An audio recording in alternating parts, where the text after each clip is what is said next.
Hello मेरे प्यारे दोस्तों, आप सभी को मेरी यूट्यूब चैनल कहानी का खजाना में स्वागत करती हूँ। आई होप आप सभी लोग खुश होंगे, स्वस्थ होंगे।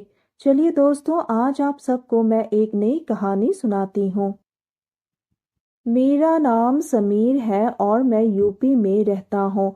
मेरी उम्र अब 27 साल है और मेरी बॉडी स्पोर्ट्समैन की तरह है। मेरा रंग गोरा है। मैं 5 फुट 11 इंच का हूँ। आप सबको बता दूं कि सुशीला एक शादीशुदा औरत है और उनका एक छोटा बच्चा है। देखने में सुशीला बहुत ही खूबसूरत है।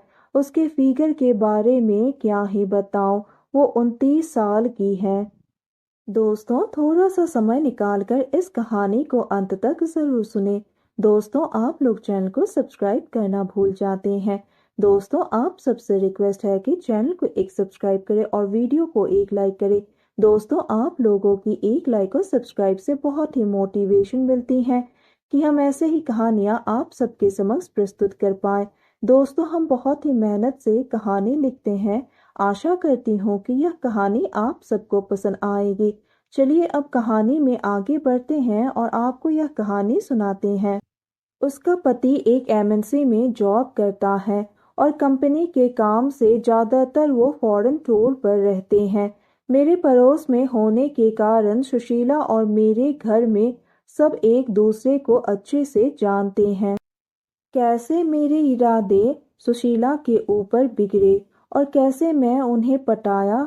सुशीला भाभी को मैं नाम से ही बुलाता था और मेरे माँ को वो आंटी कहकर बुलाती थी। मेरे घर उसका अक्सर आना जाना लगा रहता है। मेरे घर में शादी का माहौल था, इसीलिए माँ और पापा को गांव जाना पड़ा 10-12 दिन के लिए। क्योंकि मैं जॉब करता हूँ, मैं इतनी ज़्यादा छुट्टी ले नहीं पाया और मुझे घर पर ही रुकना पड़ा। मेरा ख्याल रखने के लिए माँ ने सुशीला को बोल दिया था। अब रात को माँ पापा को मैं स्टेशन छोड़ के आया करीब 10 बजे और घर आकर टीवी देखकर सोने जा रहा था। उतने में डोर बेल बजी। मैंने दरवाज़ा खोला। सुशीला बोली, Sameer sorry to disturb you, लेकिन मुझे तुम्हारी हेल्प चाहिए। मैंने कहा, हाँ बोलो क्या हुआ। वो बोली, मुझे बेड की पोजीशन चेंज करनी है। मेरी से अकेले में बेड नहीं हिल रहा है। मैंने कहा, बस इतनी सी बात है, चलो मैं हेल्प कर देता हूँ। मैंने उसके घर में जाते ही देखा कि सब एकदम साफ सुथरा है और एक मस्त सी खुशबू थी उसके घर में।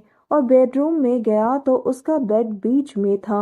उसको हटाकर दीवार के साइड ले जाना था और मैं हेल्प करके उसके बेड को दीवार से कर दिया।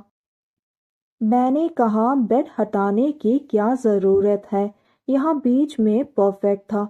वो बोली, दीवार से हो जाएगा तो अच्छा रहेगा। तब मैं कुछ समझ नहीं पाया, लेकिन जो भी हो उसका बेड है। मैंने तो बस हेल्प की और जानने की भी ज़रूरत नहीं थी। वो बोली, पानी तो पीते जाओ, इतनी हेल्प की उसके लिए थैंक्स। मैंने पानी पीते हुए कहा, उसमें थैंक्स क्या, आप तो फ्रेंड जैसी हो एनी टाइम। उसने एक स्माइल दी और मैं सोने चला गया। वापस मुझे उसने रोकते हुए कहा, अकेले सो जाओगे। मैंने कहा, हाँ ऐसा क्यों बोल रही हो। वो बोली, कुछ नहीं, मेरा मतलब कुछ ज़रूरत पड़े तो बोल देना कभी भी। मैंने कहा, जी पक्का। उसने एक अजीब सी स्माइल दी और कहा, गुड नाइट। मैंने भी उन्हें गुड नाइट कह दिया। रात को मुझे नींद नहीं आ रही थी और मैं व्हाट्सएप पर मेरे गर्लफ्रेंड से चैट कर रहा था। सुशीला के पास मेरा नंबर था और उसका मैसेज आया, सोए नहीं अभी तक। मेरे पास उसका नंबर नहीं था। मैंने पूछा, हु इज़ दिस। उसने लिखा, इतनी जल्दी भूल भी गए। मैंने लिखा, मेरे कांटेक्ट डिलीट हो गए हैं, सो मुझे पता नहीं कि आप कौन हैं। उसने लिखा, मतलब तुम्हारे पास मेरा नंबर था हाँ, तो कभी टेक्स्ट क्यों नहीं किया। मैंने लिखा, सॉरी बट मुझे अभी भी पता नहीं है कि आप कौन हैं। उसने लिखा, 1 मिनट। उसने अपना डीपी चेंज किया और अपने बेडरूम का क्लिप्स अपने डीपी में लगा दिया। मैंने लिखा, ओ सुशीला भाभी आप, आई एम सॉरी, एक्चुअली मेरे पास आपका नंबर नहीं है, इसीलिए मुझे पता नहीं था कि वो आप हो। उसने लिखा, हाँ ओके, तो अभी तक सोए क्यों नहीं? मैंने लिखा, नींद नहीं आ रही है, सो बस जाग रहा हूँ, आप क्यों नहीं सोए? उसने लिखा, मुझे भी नींद नहीं आ रही है, तो बस कॉफ़ी बना रही थी, तुम पियोगे? मैंने लिखा, हाँ ज़रूर। उसने लिखा, ठीक है, तो बन जाए तो लेकर आती हूँ तुम्हारे घर। थोड़ी देर बाद डोरबेल बजी। मैं समझ गया कि ये सुशीला है। मैं अपना बॉक्सर पहना हुआ था। मैंने दरवाज़ा खोला और उनके हाथ पर 2 कॉफ़ी के मग थे। वो बोली, लो जी कॉफ़ी। मैंने कहा, थैंक्स, अंदर आओ। उसने नाइटी पहन रखी थी ब्लैक कलर की, और उसके खुले बाल बहुत ही कमाल की लग रही थी। मैंने दरवाज़ा बंद किया और पीछे से मैंने उसको देखा तो मेरे बॉडी में करंट सा लगा। मैंने थोड़ा कंट्रोल किया और जाकर सोफे पर बैठ गया। मैं म्यूज़िक सुन रहा था तो हल्का म्यूज़िक भी बज रहा था। गाना था पहला नशा। ये सुन के ही उसने मुझे कहा, नाइस सॉन्ग, हाँ मेरा फेवरेट है। मैंने कहा, मेरा भी। वैसे भैया ने यही सॉन्ग गाकर प्रपोज किया था क्या आपको? वो बोली, नहीं वो तो बहुत शर्मीले हैं, और वैसे भी हमारी अरेंज मैरिज है, तो प्रपोज और ऐसी कोई बात ही नहीं आती। वैसे तुमने किसके लिए गाया है ये गाना? मैंने कहा, किसी के लिए भी नहीं, कोई मिली नहीं है अभी तक। वो बोली, तू ऐसे बोल रहा है जैसे मैं तेरी मम्मी को बोल दूंगी। और तब मेरा मोबाइल वाइब्रेट हुआ और वो बैठी थी वहां पर। मोबाइल पड़ा था तो उसने उठा कर देखा तो मेरे गर्लफ्रेंड का मैसेज था कि तुमने जवाब क्यों नहीं दिया, और वो मेरे मोबाइल को लेकर मेरे गर्लफ्रेंड का चैट पढ़ने लगी और उसने पढ़कर बोला, तुम्हारा झूठ पकड़ा गया। मैंने कहा, अरे ऐसा कुछ नहीं। मैं थोड़ा शर्मा गया। वो बोली, तो क्या चल रहा है ये सब? मैंने कहा, कुछ भी नहीं। तो वो बोली, अब बता भी दे, मैं भी तेरे उम्र की ही हूँ, और ये आप कहना बंद कर, तू मुझे सुशीला कह सकता है। ये बात सुनकर और इतना फ्रेंडली हो रही थी सुशीला, तो मेरे मन में लगा कि आज मौका है। वैसे मैं डर रहा था क्योंकि वो वैसे भी फ्रेंडली नेचर की है, पर ऐसी बातें बताने में मुझे थोड़ी शर्म आ रही थी। उसने कहा, तू बता ना यार, काफ़ी टाइम से मैं किसी के साथ बैठकर गप्पे नहीं मारा, मेरे भी कॉलेज के दिन याद आ जाएंगे। मैंने कहा, अरे यार कुछ नहीं सुशीला, मेरी गर्लफ्रेंड है ये। उसने कहा, वो तो मुझे पता है, पर और क्या चल रहा है? मैंने शर्माते हुए कहा, उसने चैट पढ़ी, कब ला रहा है उसे यहाँ? अकेला है तो 10-12 दिन तेरे मजे हैं। मैंने कहा, हाँ वो परसों आ रही हैं। वो धीरे से बोली, यार अच्छा है, कर ले मजे।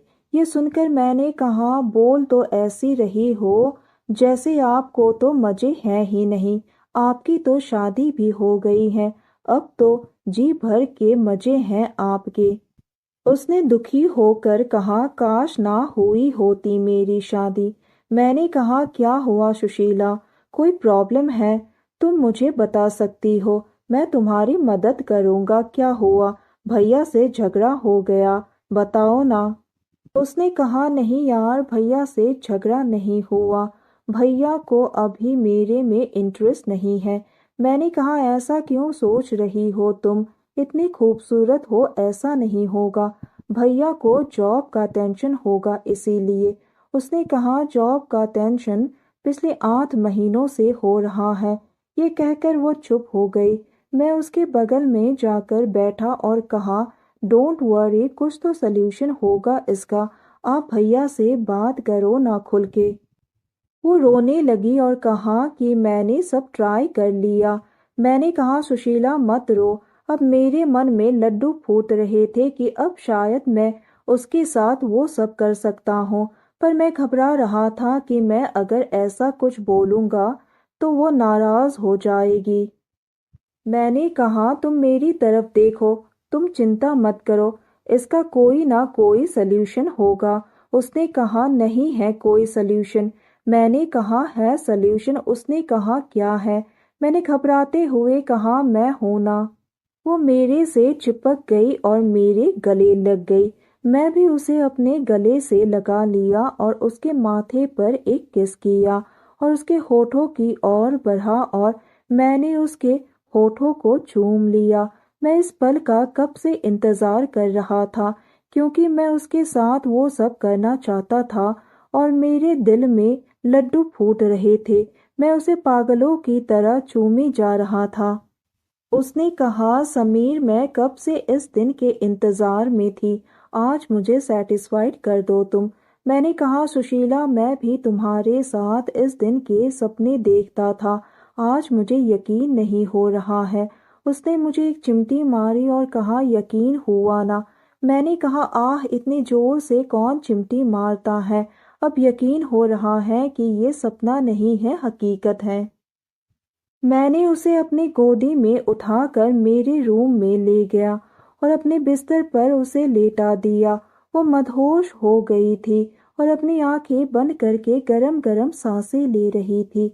वो एक बच्चे की माँ है, फिर भी ऐसे सिसक रही थी जैसे वो सब कुछ उसके साथ पहली बार हो रहा है।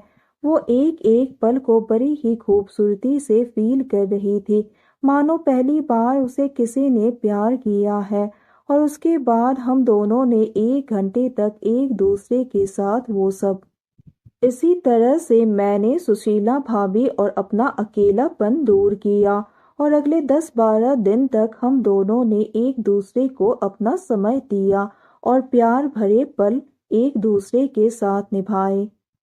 तो दोस्तों, यह कहानी एक सच्ची घटना पर आधारित है। बस इस कहानी को एक काल्पनिक रूप से तैयार किया गया है और यह कहानी सुनने के बाद आप सबकी क्या राय है, हमें कमेंट करके ज़रूर बताएं और साथ ही इस वीडियो को एक लाइक करें, चैनल को एक सब्सक्राइब करें और नोटिफिकेशन बेल को भी ज़रूर दबाएं ताकि अगली अपडेट सबसे पहले आपको मिले। दोस्तों, आपकी एक लाइक और सब्सक्राइब से बहुत ही मोटिवेशन मिलती है कि हम ऐसे ही कहानियां आप सबके समक्ष प्रस्तुत कर पाएं। आप सबने अपना कीमती समय निकालकर इस वीडियो को सुना, इसके लिए आप सभी को धन्यवाद करती हूँ। धन्यवाद दोस्तों।